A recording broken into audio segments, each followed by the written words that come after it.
There were always in-house issues with the FA, although West have made some errors then, and we exited that tournament. One of the things that bring Nigerians together and give us something to cheer about is football. Yeah. Once we get to the field, we don't know who is from Edo State or Imo State or from the North or whatever. So it has always been a place of unity for Nigerians, a place where we rejoice, where we celebrate, I think the Nigerian football system is a microcosm of the entire society, of the decay, of the rot of what is happening in every aspect of the society, be it the economy, bad, the education system, bad, the healthcare system, bad, agriculture, dead in Nigeria, nothing is working. So this only sports is dying. When we go out to participate in Olympic, we don't come home with any medal. It tells you all you need to know about Nigeria, about the management, the administration of football, and so on. Don't you think the change of taste of the fan base is also affecting our local league in Nigeria? There was one particular day, the game was finished in the viewing center. More than 90% of the people there betted on the game. They were bringing out their sleeves, checking. And I was telling myself, these are the people I'm arguing with. They are not arguing, they are not passionate about the team they are supporting. Their argument is based on the bet they had already placed. Everything, even the fans have been monetized. Well, very unlikely that anything will change. I believe you have your own opinion regarding this.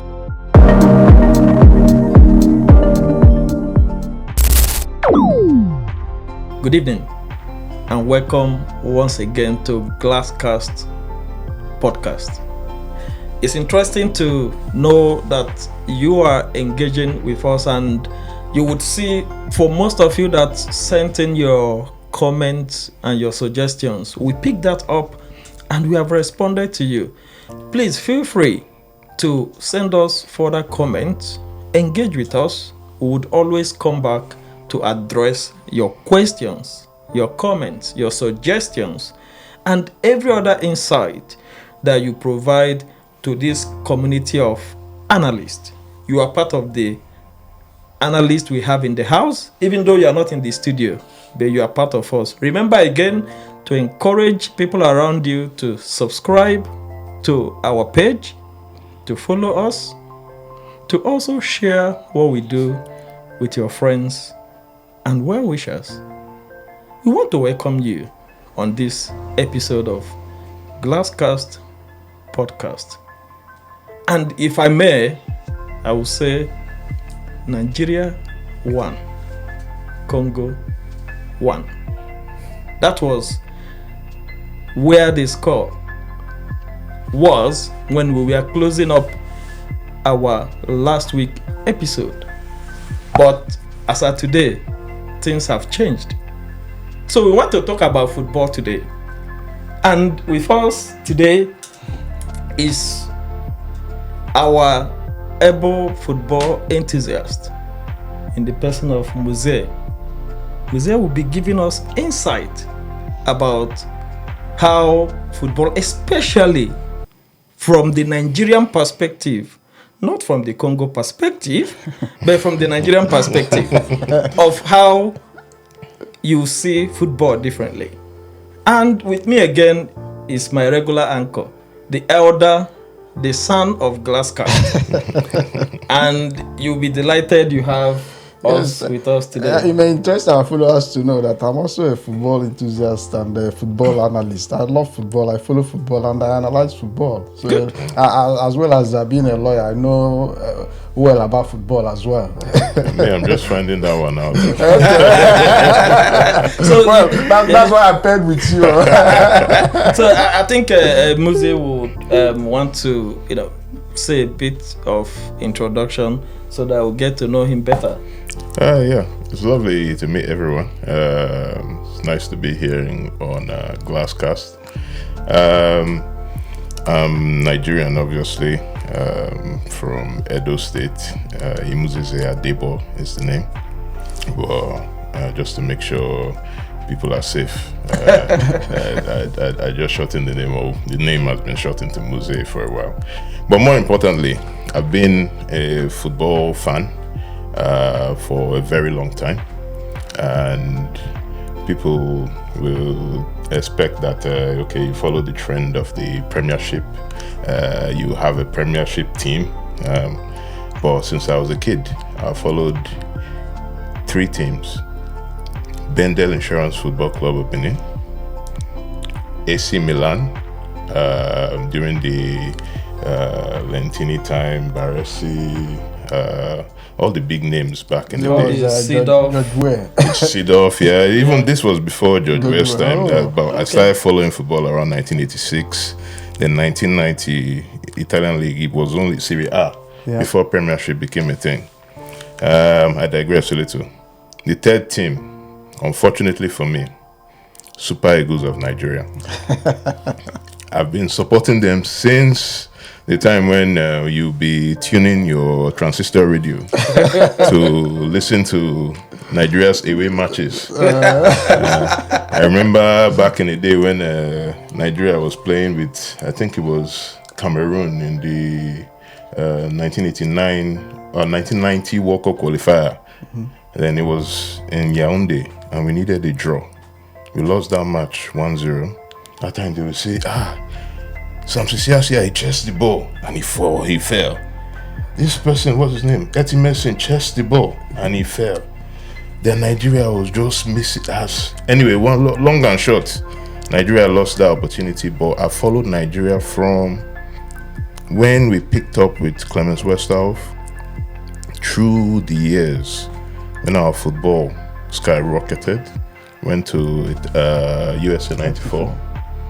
Did excellently, but obviously there were always in-house issues with the FA. Although Westhoff made some errors then, and we exited that tournament, but we left our mark. Good. In-house issues with the FA, and I think this discussion would lead us to what the FA has been doing in terms of football development. And before, I know Oscar would want to say something, but before Oscar says something, there's something you said that kind of resonated with my understanding of those days, my early years of football. You said you used to tune your transistor radio. Yeah, transistor radio. I remember when we used to go and turn the pole, the TV pole, and you see the footballer will be going. The footballer is going like this. Moving left. Yeah, Even that time when if you wanted color television, you go and use Lucozade. Exactly. That was in the good old days. I think it's sounding funny, but that was real. But what I want to say is that in Nigeria, one of the things that bring Nigerians together and give us always something to cheer about is football. Yeah. Once we get to the field, we don't know who is from Edo State or Imo State or from the north or whatever. So it has always been a place where a place of unity for Nigerians, a place where we rejoice, where we celebrate, And when we are talking about back in the days, that is where Nigeria as a country put out their best to go out. But now, I don't think we are putting out our best to go out to fight for us, unfortunately. But I'm sure we'll get to that. But it bleeds my heart that in the last the second consecutive World Cup, we're not going to be making appearance. And this is one of the things that gives Nigeria something to cheer about, something to celebrate. I remember each time Nigeria wins a match, if you go to any nearby bar, you are guaranteed a free drink and free pepper soup. Yeah, in fact, everything is free. In fact, some husbands, when Nigeria is winning football, they are sure that they won't have issues at home with the wife. Everything will be sorted. So but unfortunately, we're not going to be there in this coming World Cup. That's an unfortunate situation.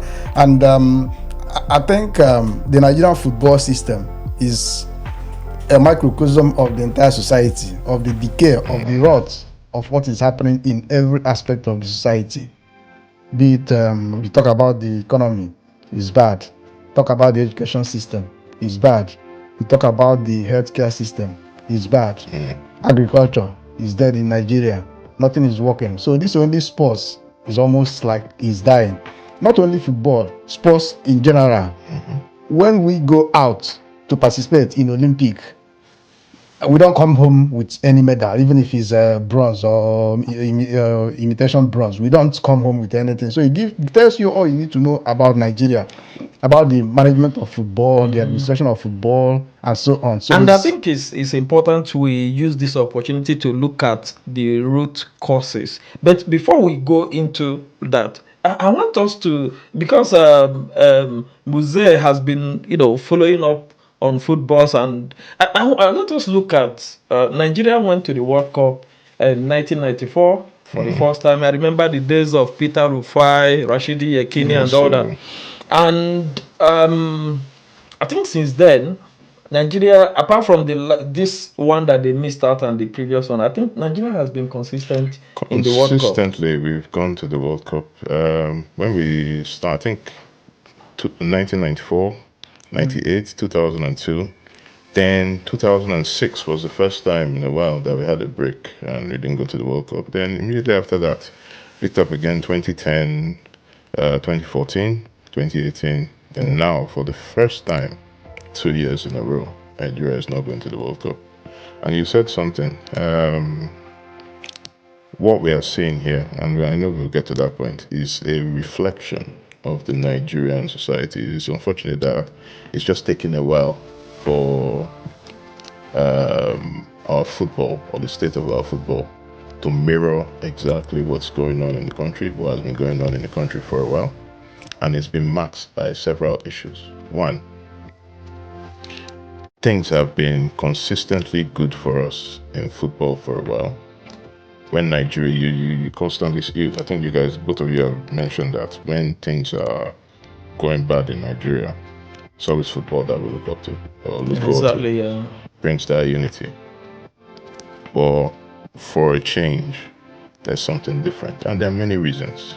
If you permit me to just start laying at least one of the reasons.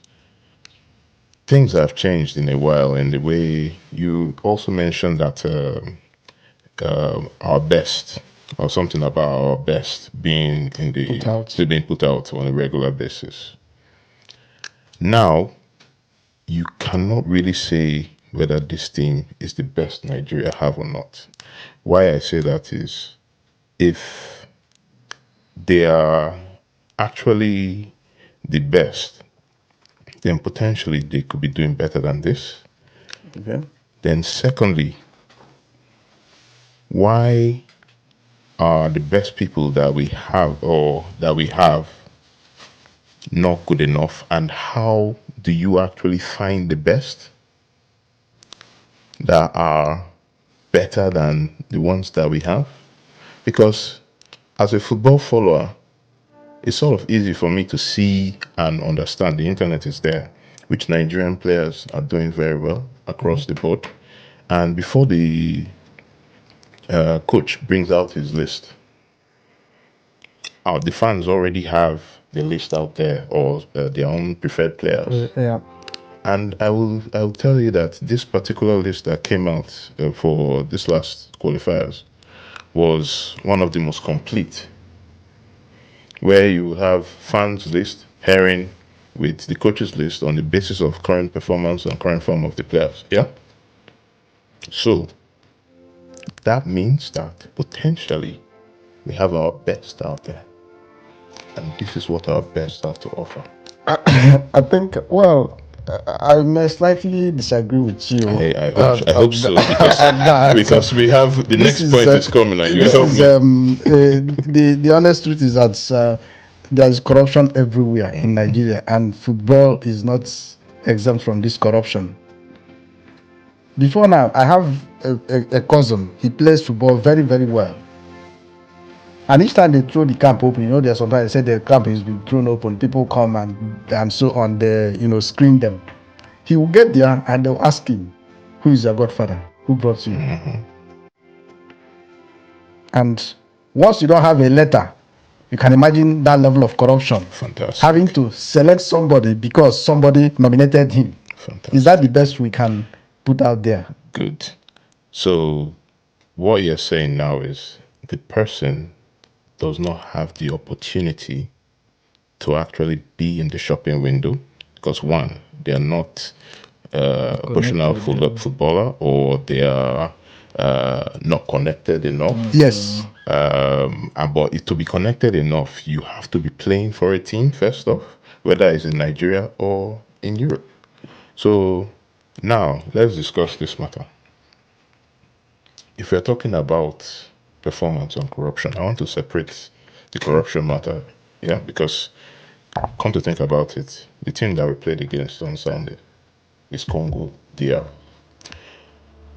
Congo DR, we cannot say that they have, or you can't confirm that they have a better system than Nigeria or a less corrupt system in Nigeria. We cannot confirm that, yeah?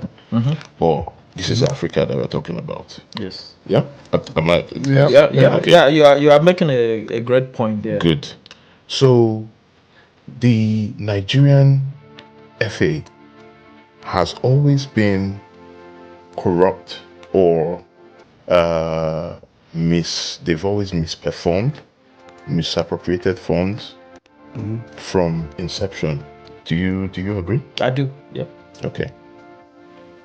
So if that's the case, yeah, that things have always been bad,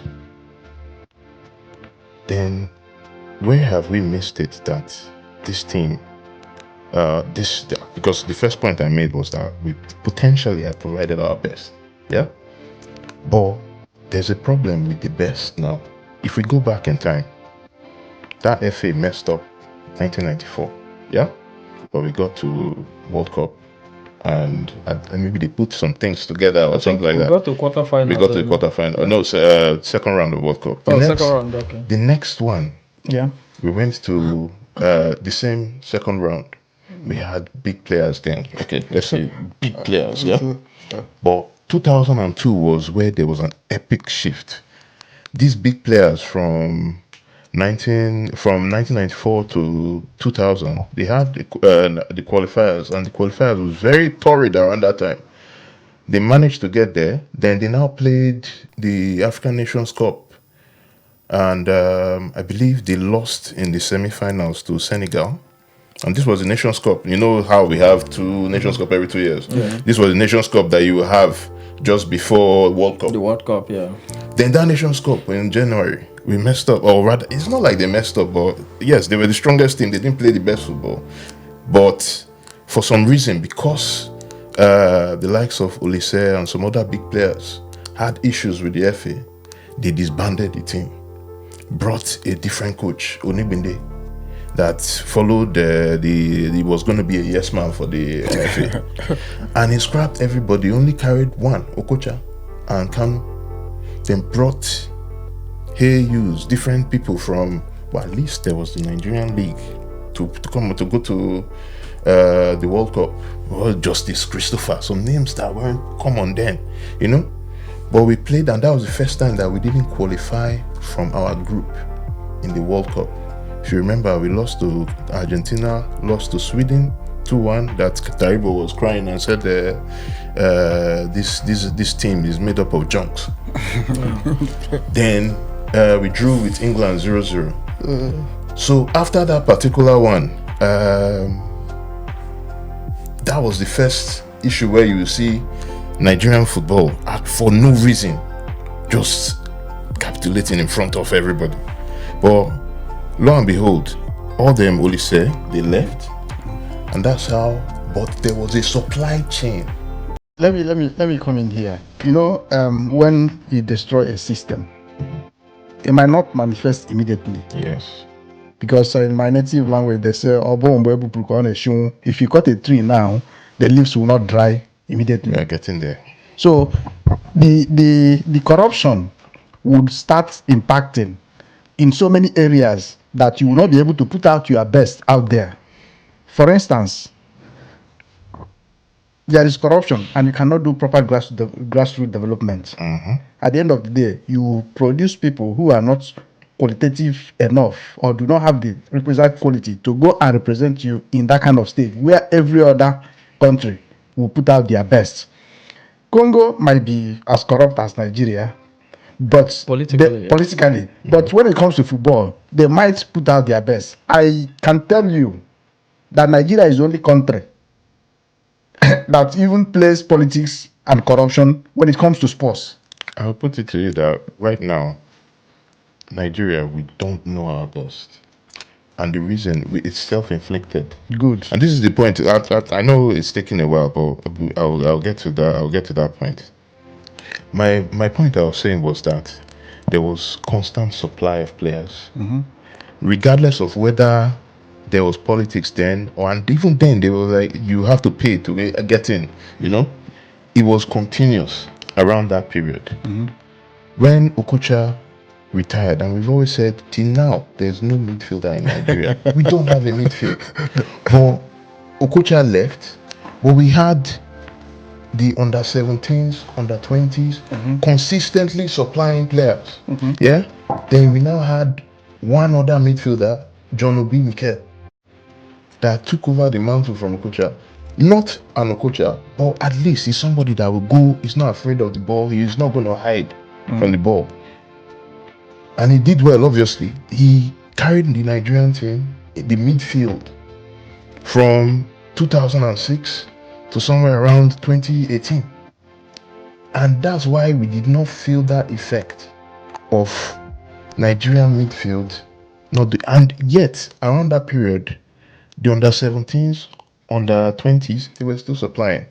Now, if I jump forward maybe some years, the last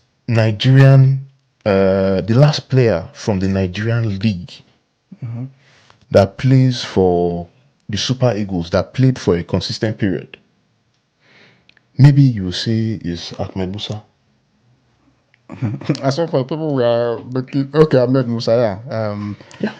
Now he played in Nigerian league around 2012 and left. But this is what I'm saying: all these players that you see now, they go straight from feeder team, not even feeder teams. They what do they call them?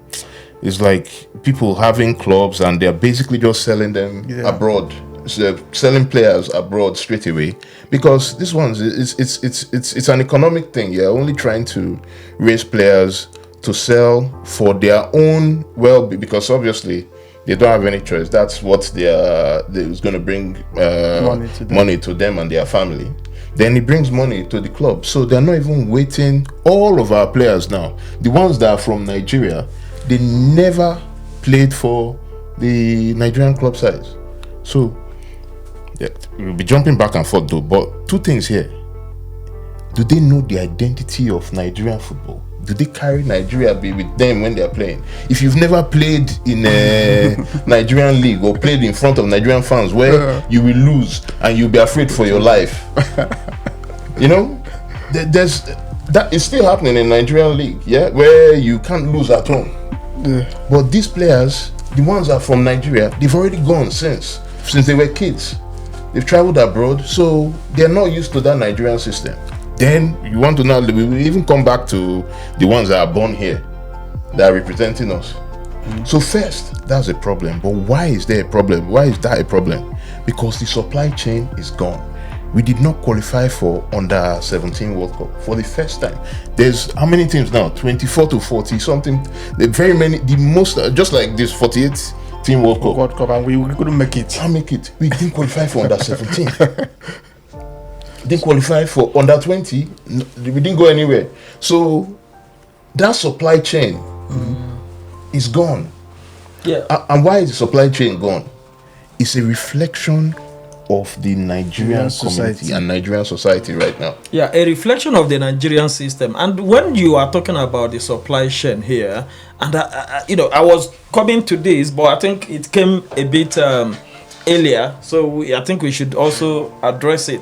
I think when you're talking about the supply chain there, you're talking of locally sourced players. Correct. Like when I remember growing up, we know about the Bender United, Sharks of Port Iwayawu Harcourt, National. Iwayawu National, Abiola Spartans, Babes. used to be Spartans, Spartans, Julius Rangers Benja, Football Club of Enugu, Rangers, BCC Lions of Boko, BCC Lions. and Shooting Stars of Ibadan. there was the Abiola one. Abiola Babes. Concord. Leventis United. Yeah, Abiola Babes, Concord, Levent, Flash Flamingos. Dolphins. That's Those even ones are very new. very Them and successful. Eimba, those But are new the, teams. the thing is that, like you said, the supply chain is gone, and it's that corruption that destroyed the supply Yes. chain. You cannot supply what you don't produce. How are you going to produce this thing? Okay. How are we going to, revive the supply chain? Because you can't supply what you don't produce. Okay. Corruption.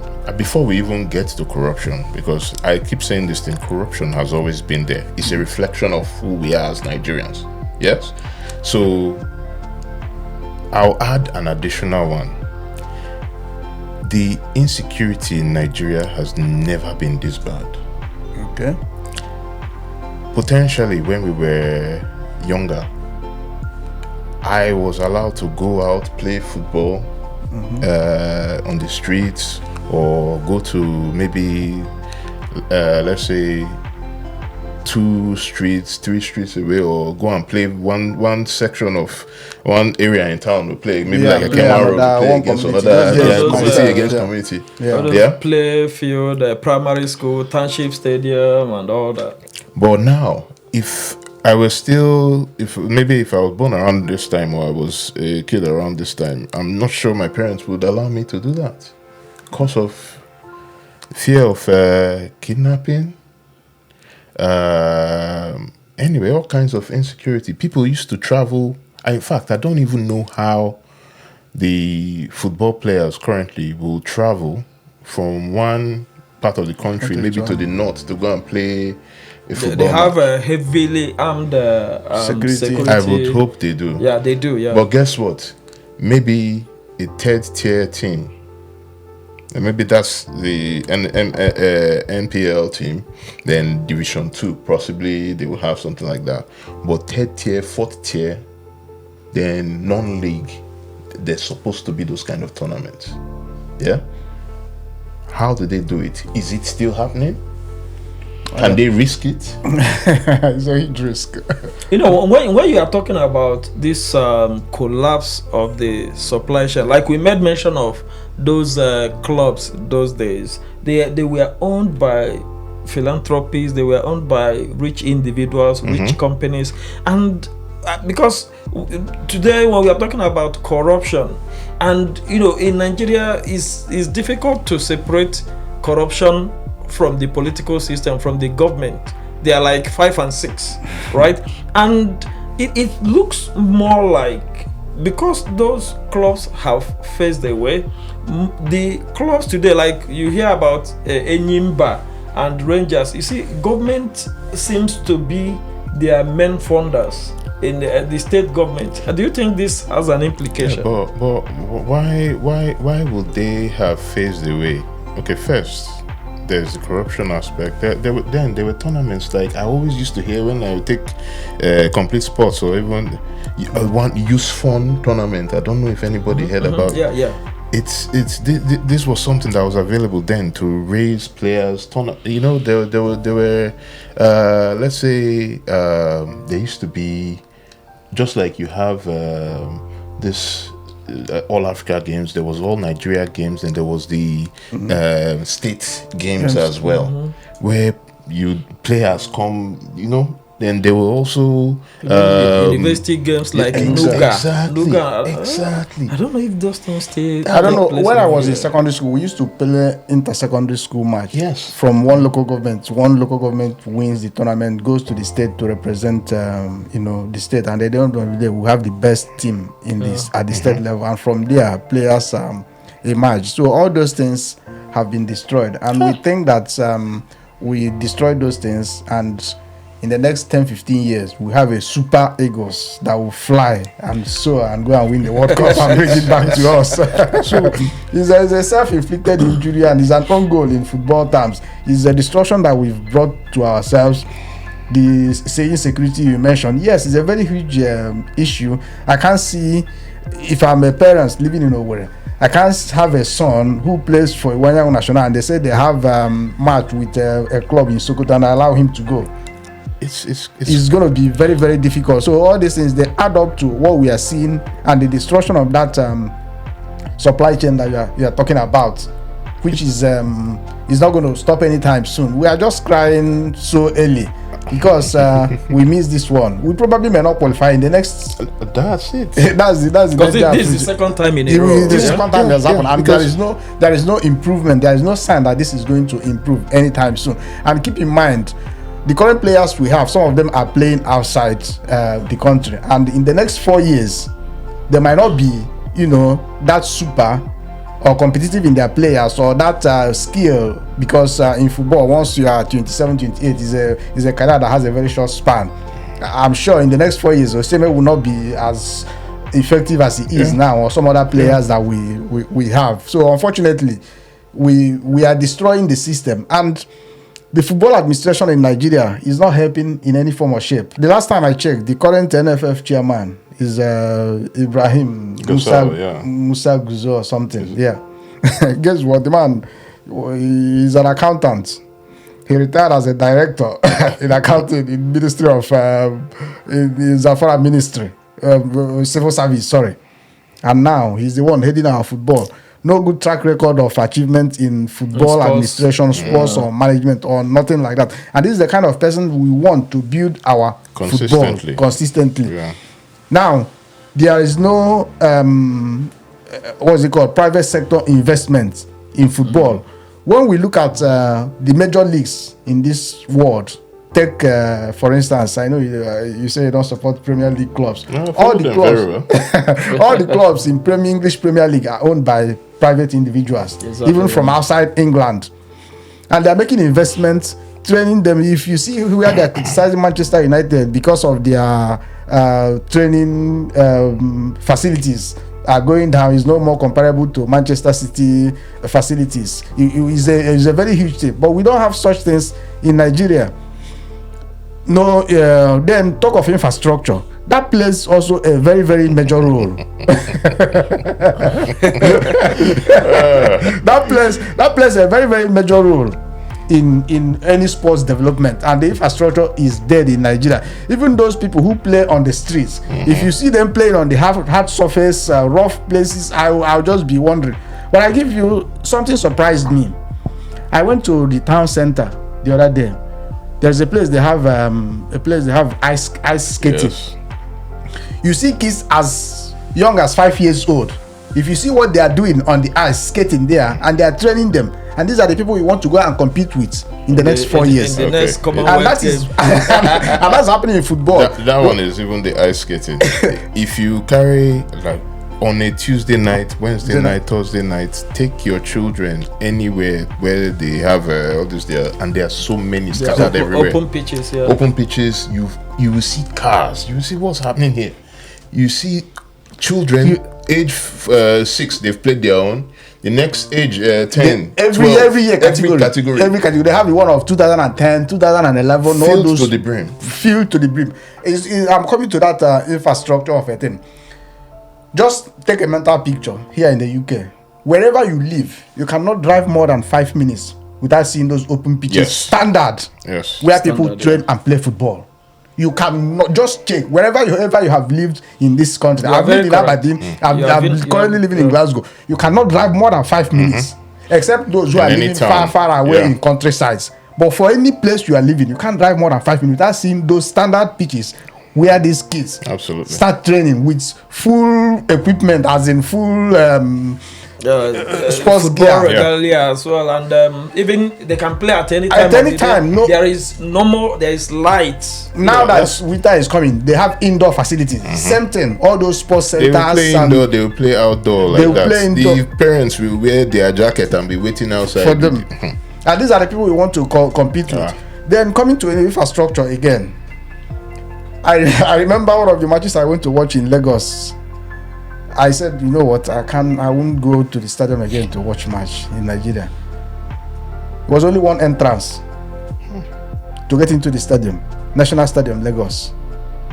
The stadium was half full, But to get into that stadium was like a needle car passing through the eye of a needle, because the thing was not properly organized or properly arranged. Then when we finished, imagine that we finished around 8 p.m. I didn't get home till the following morning. Traffic. And when you look at the infrastructure in developed countries where they play these proper leagues like England, Spain, Italy, if people are playing in maybe let me take Champions League for example.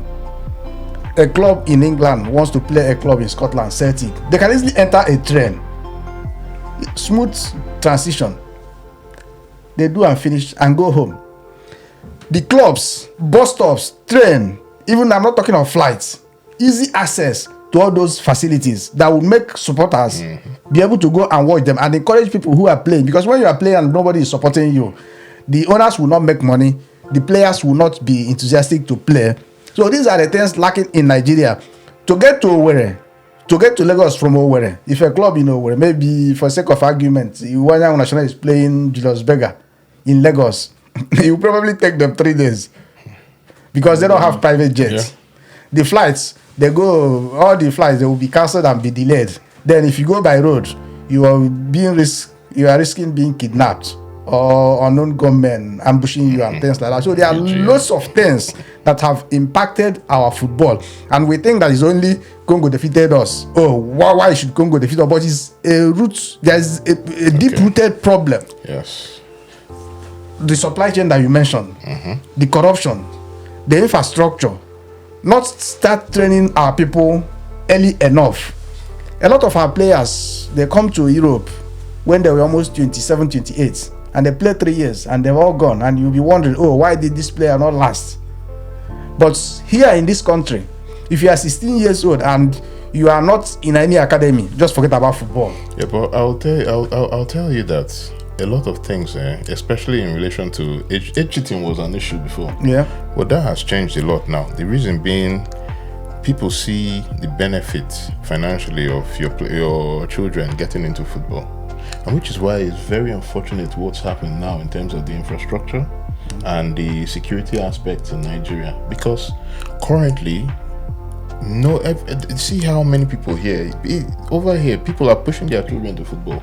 In Nigeria, during our time, you used to hide to go and play football. The likes of Okocha and all they just were naturally skilled. So that's why they were found.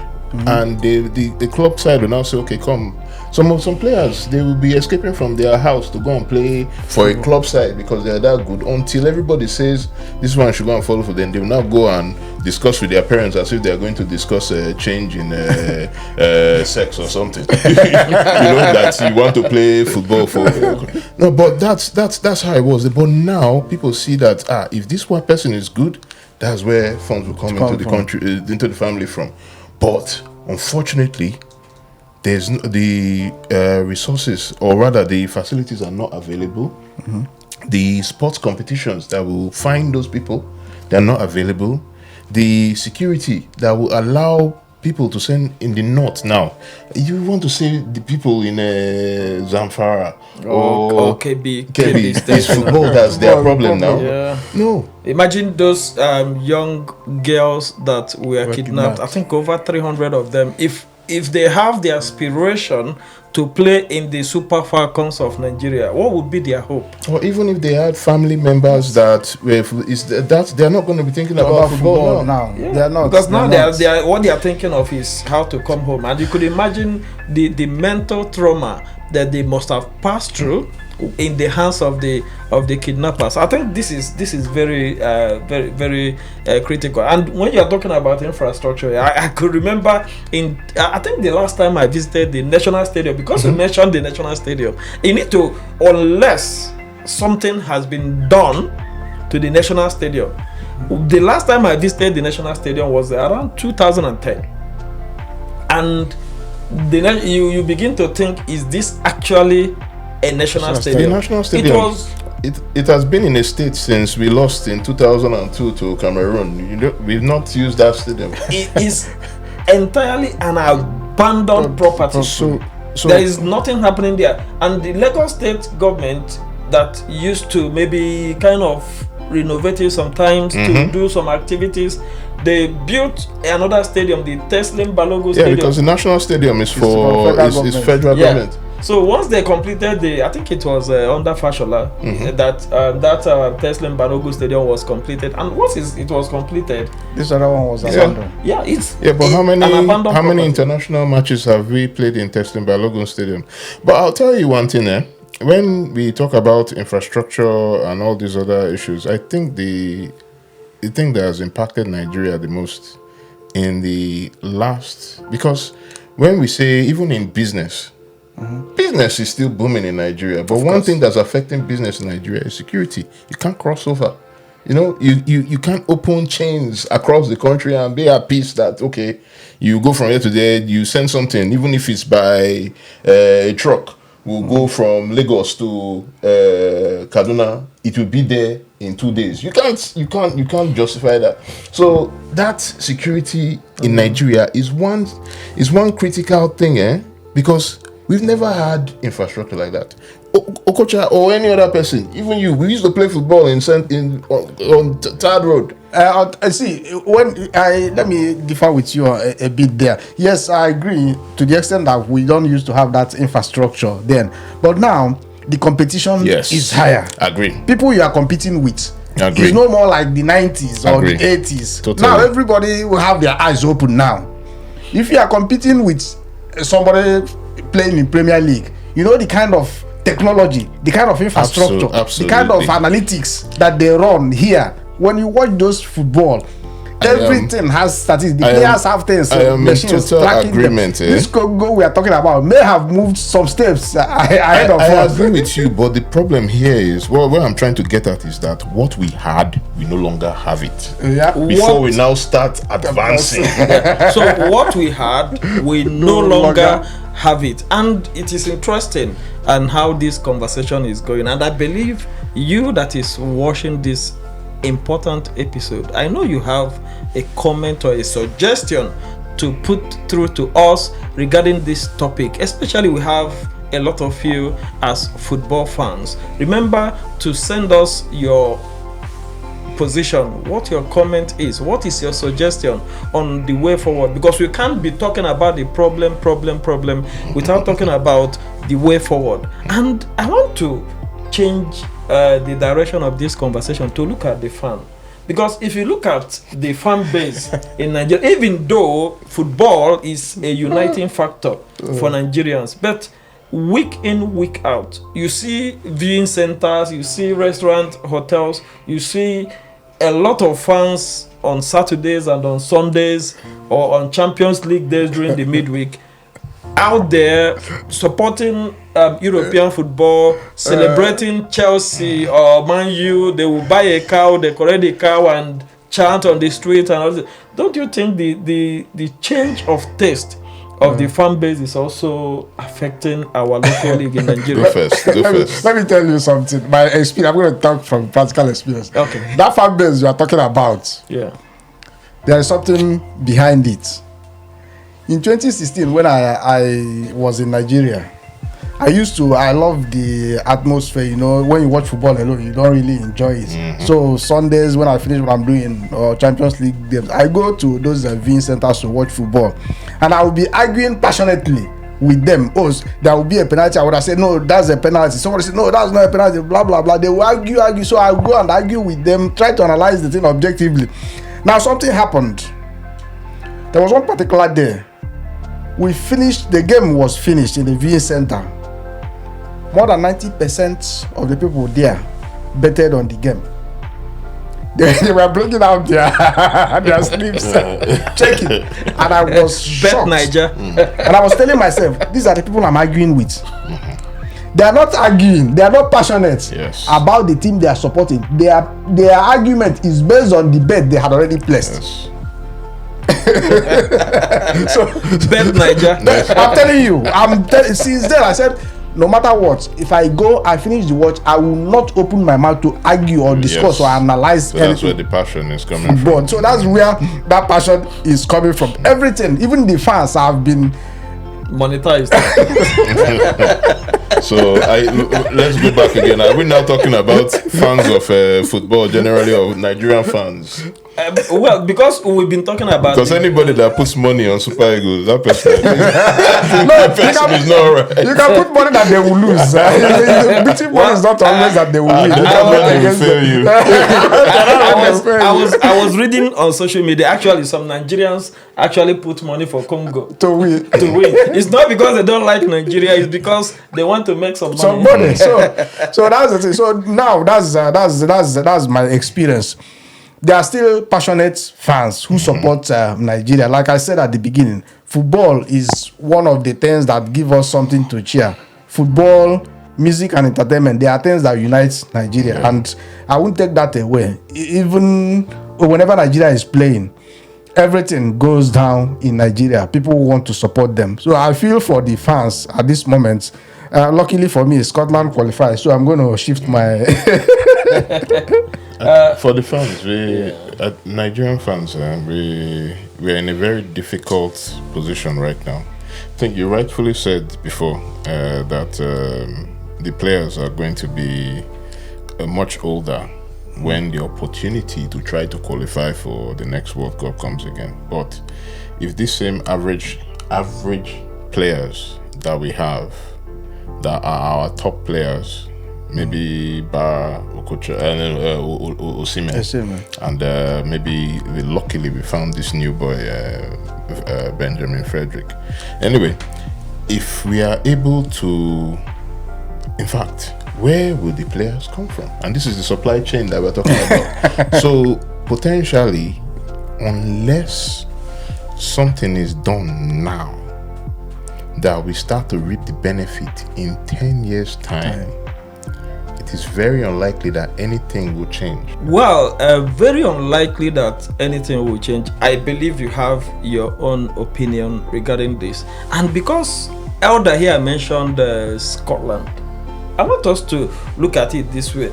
Because, I have been in Glasgow most of the time when Celtic is playing. You see very enthusiastic fan supporting their team, coming out in their full regalia, being ready to chant and make sure that the team does well.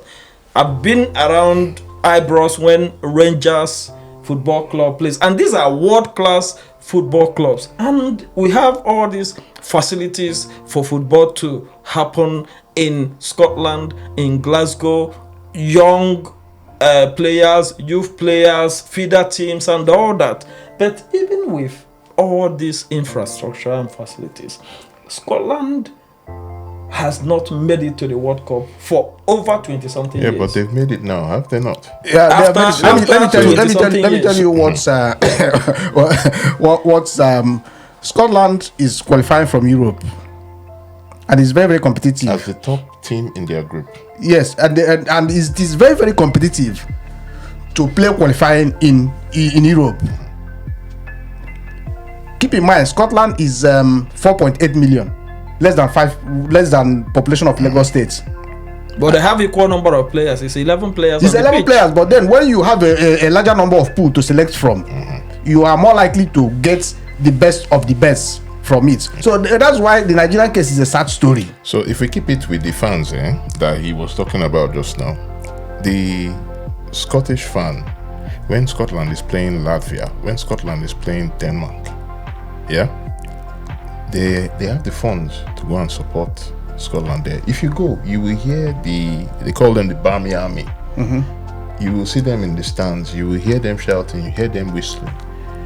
The playoffs that Nigeria played in Morocco the other day, go back to the same corruption that we're talking about. There was a time that you hear the Nigerian supporters club, they will take a full stand from beginning to the end, white and green. Was there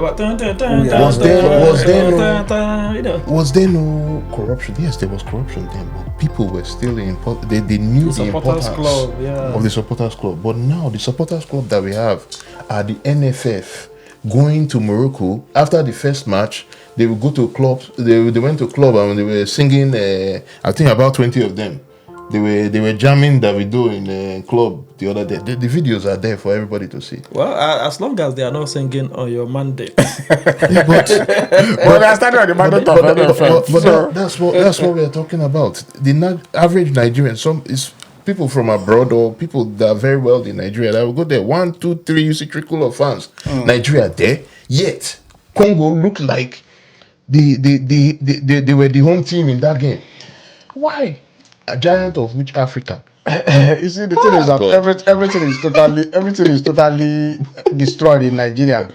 Continuing about staying on the fans that you mentioned. For you to go to the pitch to watch a football match, at least you'll be sure that when you get home, you have something to eat. At the minimum. You are not worried how you get home. You have enough transport money. But those fans, they have been destroyed that they can't even afford to buy the ticket to go and watch. And you can't, they said a man whose house is on fire should not be pursuing rats. Every Nigerian, an average Nigerian, those supporters, their houses are on fire. So they don't have that passion. They are thinking of, my child is sick, my child is out of school, where do I get the resources to go and buy tickets? And when you go to the pitch to buy tickets, it's not only buying tickets, you pay transport, you eat there. Sometimes you get there like 3 hours before the match starts. Before you know it, you eat, drink, and so on. So it takes a lot of money. And Nigerians, an average Nigerian, cannot afford this kind of resources to go and watch and to go and support our beloved team. Now the politicians who have this money in their pockets, because they are the only ones who are benefiting, who are hitting large, they won't go to do what an ordinary supporter would ordinarily have gone to the pitch to do. They are all in their air-conditioned cars with their SUVs, security details protecting them. They will not go because win or lose, they don't care. They are happy with their money they are making. But P2B have always been there to support the supporters. I'm not a politician. A3 cannot make a forest. How many good other politicians have you seen gone there? And when you're saying that Nigerians don't have enough money to buy ticket, but they have money to buy Bet Niger. But that's an investment now. There are things that can, like people like maybe Globalcom or they can sponsor Nigerians to go out there and watch these matches. You know, all these things, they don't really take to what people are not even thinking in that direction again. They've just left it to the team, the players. Well, meanwhile, the 12th man is equally as important. There was a time that's after the first half, the second half in both matches, the Nigerian players, their tempo dropped. If it's Scotland here, you will see them shouting and supporting. Maybe just one tackle, they will shout. The players will do one tackle. Everybody will be hyped. You know, the whole crowd will come behind them. Go to the fourth goal Scotland scored against Denmark. Yes. When Kenny McLean had the ball at the middle of the pitch, you had a supporter shouting, shoot, shoot, shoot. Go and listen to that video again. Supporter urging him, and immediately he had that, boom, he fired, and that was the goal that sent them to World Cup. That passion, I agree with you. It's dead. We've looked at this from the several dimensions, and and using several perspectives to understand what the problem is. But I want to ask, what is the hope? If you have any suggestion, please send us in the comment section. And I want to ask us here, what is the hope for Nigerian football? We're in a bad position. But can somebody just at the right position, someone that's in whether it's with the NFF, with the government, think about a strategy that takes a long period. Maybe we are not going to be looking for any short-term fixes. It cannot happen again. Take for example the template that Morocco doing very well, that got to the semi-finals of the last World Cup. What have they done? They received FIFA grants similar to and they started working on infrastructure from 2010 or thereabouts, when their football was at a low point. And over the years, it only started working out maybe within the last 3, 5 or 6 years now. Yeah. And you're seeing they've won the Under-20 World Cup. Yeah. You know, their female team now contest Nigeria for the the WAFCON tournament. So it has taken them over 10 years, but because they used their resources to open all these kind of facilities that we have here in the UK. They've opened football, maybe grounds that people can go peacefully and play their football. If we have maybe like 3-4 in every major city, and we are not even, like I said, we don't really need, we've not needed let's say major facilities before. We just need open grounds where there is like that's secure to play football in every single township, and let people go there, watch them. Club sides in Nigeria will be able to pick players from there. With time, people will know who is good in every community, you know, and there will be a track record. We cannot keep depending on foreign-born players. Yes. Because that's NFF shifted that into 2014, and that's when the Nigerian system was killed. Amaju Pinnick did this, you know. Before then, that was where they got the last set of players. Osimhen was from 2015 under 17. Iheanacho was from 2013 under 17. Both under 17, both tournaments Nigeria won. Yeah. And those were the last set of Nigerian players that are doing well now, almost 10 years after. So you cannot shortcut the system. We have, and again, the fans like me, we need to know that if we are supporting Super Eagles now, it's like you are supporting, let's say, Wolves or just be real to yourself that okay, you are doing it for the love now. It's not don't expect anything, because if we can't beat Zimbabwe, if we can't beat Lesotho, you shouldn't be expecting to beat Congo DR. And you have no place. If you can't beat Congo DR, then what are you doing in the World Cup? So let me say something before I come to the point of what I think that can be done. You mentioned the relying on foreign-born players. These foreign-born players would only play in Nigeria when they are rejected in the country, when they are born. So they are the poorest of the poor qualities that are rejected. Check all of them born in England or born elsewhere. It's only when they are not able to get a jersey in the country where they were born, they look back to their ancestral country and go back. That's an aside. So for me, the way forward is first of all for Nigeria to acknowledge that there is trouble in our system, especially the football that we're talking about, and start rebuilding. Like the template you mentioned Morocco. I can give you an example in Croatia. For Croatia is about 3.8 million, less than the population of Lagos State, or even Lagos State is even Imo State is less than Imo State, 3.8. But since 1998, they have been Lagos is almost 30 million. They've been appearing in France. 98, they came third. 2018, they played the final against France. Is that correct? Yeah. So they've not missed any World Cup. And what did they do? Is going back to the basics, rebuilding through academy. I learned that the club, Dynamo Zagreb in Croatia, has a very, very solid academy where these players go through, where they build and have that supply chain. What of Cape Verde? Cape Verde is Cape Verde bigger than Edo State? I don't know.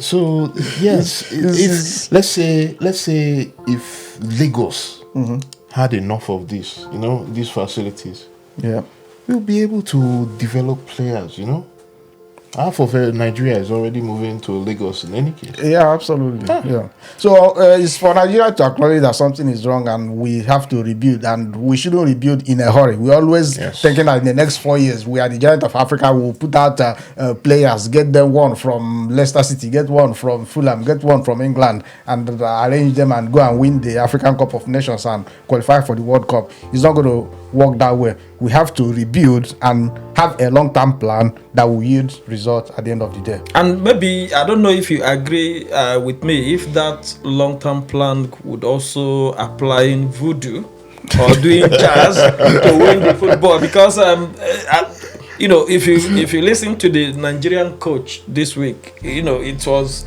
in a statement that they lost that game because the DRC players had some magic, some voodoo that they applied during the penalty. So you see the case of forward-thinking people, they know that instead of carrying NFF, how many NFF officials to go and watch the match? Why not carry fans and carry people with all these extra talents?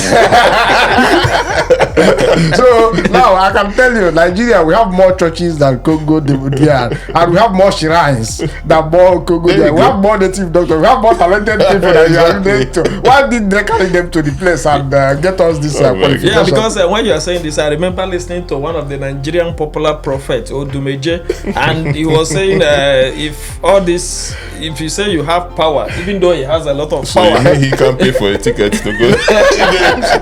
It's not fun. If you have all this power, you make good use of the power, and if you have those that do the jazz, in the words of Odumeje, during the wars, that you don't need army to fight the war. All you need is they should come out with their jazz, stay there, collect all the weapons, and defeat the enemy. So if Soludo is holding some native doctors, and those native doctors could actually go to Congo and do the voodoo for us, as explained by the Nigerian coach, maybe it will give us the victory that we are looking for. So maybe when we are investing in the long term, maybe we'll start practicing voodoo.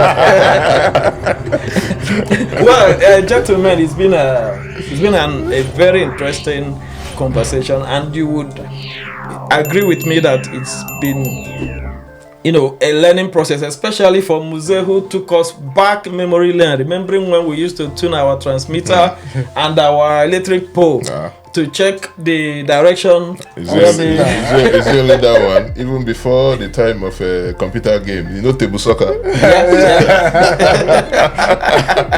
Yeah. Oh man, it's making me feel like I'm too old now. So you would agree with me that this evening has been a fantastic one, and we would want to get your feedback. We would want to get your insight based on this topic. What could we do differently to make sure that the Nigeria we used to know in the 1994, 1998 up to 2000 will still, the Super Eagles will still fly again and make Nigeria proud.